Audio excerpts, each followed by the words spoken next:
quelle que soit l'opinion qu'on a sur l'Europe, quelle que soit la position qu'on a sur l'Europe, quel que soit l'engagement qu'on a sur l'Europe, ça n'a pas de sens d'opposer la nation à l'Europe. Les deux vont ensemble.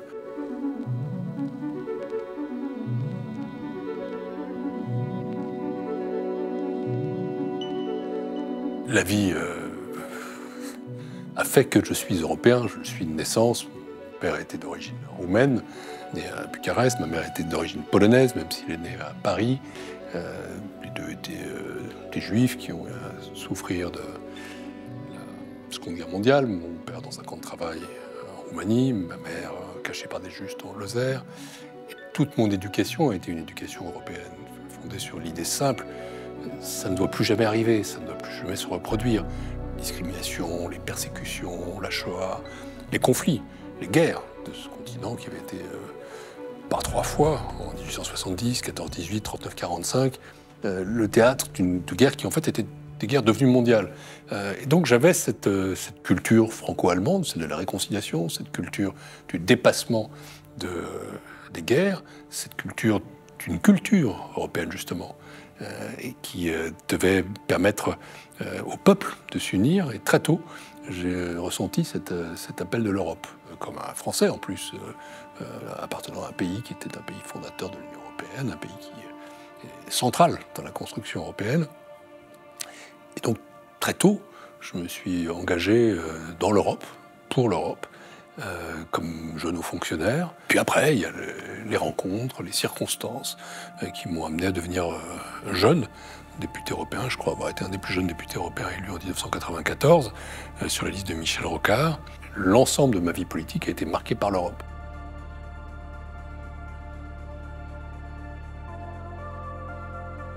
Je dirais de manière un peu différente qu'aujourd'hui, je ne vois pas, en fait, de question qui n'est pas une dimension européenne fondamentale. Et c'est pour ça que, quelle que soit l'opinion qu'on a sur l'Europe, quelle que soit la position qu'on a sur l'Europe, quel que soit l'engagement qu'on a sur l'Europe, ça n'a pas de sens d'opposer la nation à l'Europe. Les deux vont ensemble. L'Europe ne défait pas les nations, l'Europe leur permet d'ajouter leur force, permet de construire une puissance. C'est un multiplicateur de puissance, y compris pour un pays comme la France, mais que ce soit l'économie, que ce soit le social, que ce soit l'écologie, que ce soit la santé, que ce soit l'éducation, que ce soit l'avenir des enfants et la jeunesse, tout passe par l'Europe.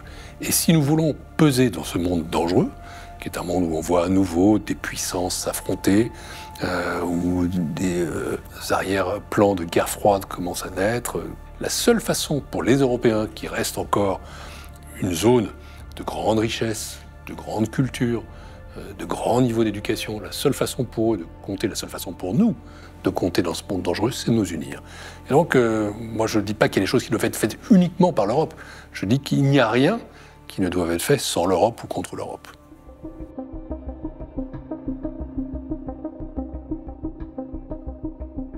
Le Parlement, je dirais d'abord démocratique, parce que c'est l'essence ou la traduction du peuple européen. C'est le seul lieu dans lequel il s'exprime et dans lequel il se construit. Il y a un démos européen. Je dirais aussi croissant, parce que le Parlement que j'ai connu en 1994 et le Parlement d'aujourd'hui est devenu entre-temps un co-législateur. Maintenant, c'est un vrai Parlement, on légifère sérieusement, avec une vraie puissance. C'est lui qui a été le gagnant de toutes les réformes institutionnelles depuis 40 ans. Le Conseil, décisif, parce que c'est là où on décide. Jean-Claude Juncker disait toujours, la Commission a beaucoup de pouvoir, il y en a un qu'elle n'a pas. Nous proposons, il décide. Le Conseil est le lieu de la décision. Forcément conflictuel, parce que c'est le lieu où les nations, les États opposent leurs intérêts. Indispensable, parce qu'on ne peut pas construire l'Europe sans les nations ou sans les États. J'étais un fédéraliste ardent, favorable à une sorte de super-État européen. À l'usage, j'ai corrigé ça et je suis parti dans un fédéralisme d'États-nations, parce qu'on ne peut pas construire l'Europe sans ces nations. Enfin, la commission intelligente, parce que c'est un concentré de matière grise absolument unique, essentiel, parce que c'est d'elle d'où tout part. Elle a le monopole de l'initiative législative, elle a le monopole de l'exécution, incomprise, méconnue, parce qu'on la voit comme un monstre bureaucratique, alors que c'est une institution relativement étroite, quelques 35 000 fonctionnaires, assez ouvert au monde, mais qui doit aussi être plus consciente de ce qui l'entoure.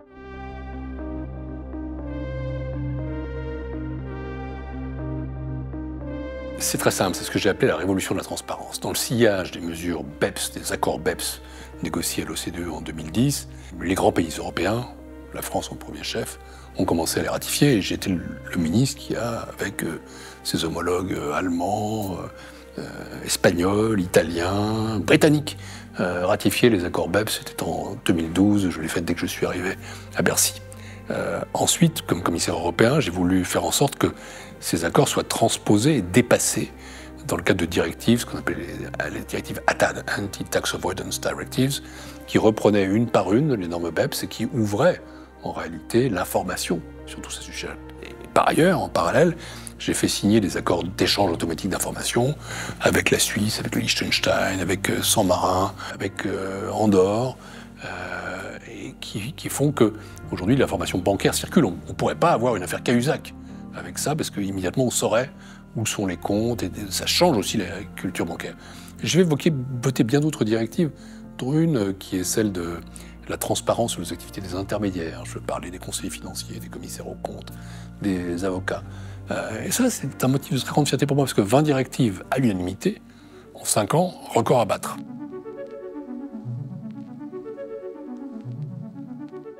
Pendant 7 ans et demi, la Grèce m'a occupé quasi quotidiennement. Elle m'a pris, si j'ose dire, quand je suis arrivé à Bercy, aussitôt après l'élection de François Hollande. C'était l'été 2012, il y avait les premiers risques de Grexit, et tout de suite, le président Hollande et moi-même, nous avons adopté une position stratégique et politique dont nous n'aurons jamais varié, qui était qu'il fallait à toute force, absolument, impérativement, éviter le Grexit. La sortie de la Grèce de la zone euro, qui tentait certains de nos partenaires, notamment les Allemands, je vais y revenir, eût été à ce moment-là le début de la défaisance ou de la défaillance de la zone euro. Et avec les amis italiens, avec les amis espagnols, nous avons pesé pour que la Grèce ne sorte pas de la zone euro. C'était aussi le cas de Mario Draghi avec son fameux Whatever It Takes, qui était fondamental à la fois pour la zone euro, mais aussi pour la Grèce. Et à ce moment-là, il y a eu, à la fin de l'année 2012, 2 réunions au sommet très difficiles avec l'adoption de nouveaux programmes grecs.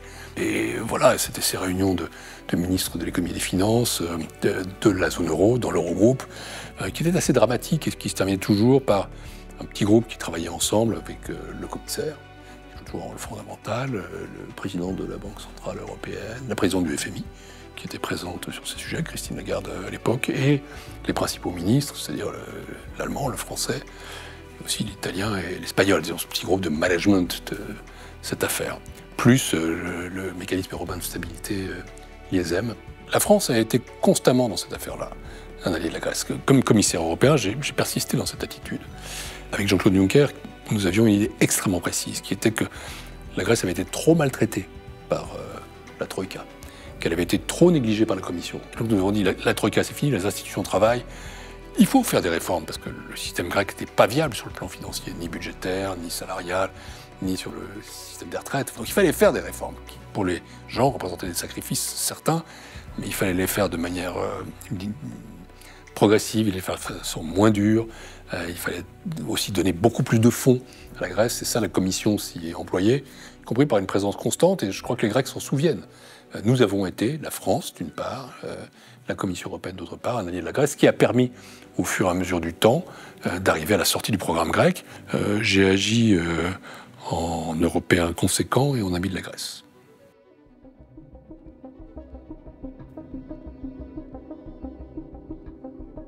Toute personne qui travaille sur ou dans l'Europe connaît la méthode Monnet. Cette méthode des petits pas économiques qui, petit à petit, en viennent à créer une solidarité de fait et une union politique. Et donc notre dimension économique, elle est fondamentale. Ça doit continuer. Mais nous ne sommes plus dans la même époque. Et je pense que, d'abord, l'idée de Jean Monnet, selon laquelle l'intégration économique crée systématiquement l'union politique, n'est pas totalement exacte, elle ne l'a jamais été. Et deuxièmement, nous avons besoin de plus que ça aujourd'hui. Nous sommes dans une période de grand danger géopolitique, de grandes menaces géopolitiques.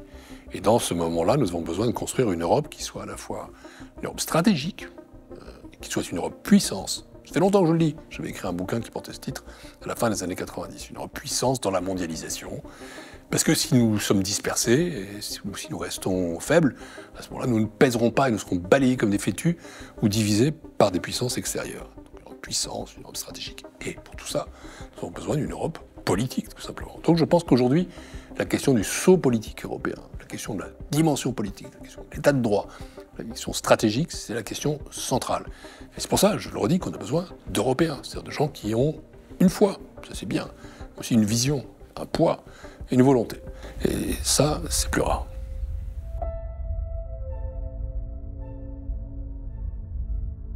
J'ai été, moi, un grand partisan de la Constitution européenne, d'avoir une colonne vertébrale politique avec aussi le drapeau, l'hymne, etc. Mais on ne vit pas de symboles. Non, on a besoin de résultats, tout simplement. Il faut montrer davantage en quoi, parce que c'est déjà le cas, l'Europe sert le citoyen, sert l'humain. Et il faut aussi montrer en quoi elle peut le faire encore mieux. Et donc l'Europe ne doit pas apparaître comme un problème pour nos concitoyens, elle doit apparaître comme une réponse. Elle l'a été dans la période récente. Enfin, je n'étais pas aux affaires pour le coup, mais j'ai été très heureux de voir l'Europe produire enfin le plan Next Generation EU, ce grand emprunt mutualisé que j'appelais de mes voeux depuis des décennies au fond. Ça, c'était une réponse très forte au choc provoqué par la crise Covid. J'étais très heureux de voir l'Europe être là quand il s'agissait de commander de façon groupée les vaccins face au Covid, cet ordre de la santé qui s'est inventé d'un coup. J'étais très heureux de voir l'Europe capable de prendre vite des sanctions énergiques contre la Russie. Cette Europe, il faut qu'elle se mette à la hauteur des exigences du temps, à la hauteur des défis, et qu'elle produise les réponses que nos concitoyens attendent. On ne vit plus dans une époque symbolique, dans une époque politique, ou dans une époque de discours, on vit dans une époque très concrète. Et donc il faut que l'Europe soit à chaque moment à l'écoute et en réponse.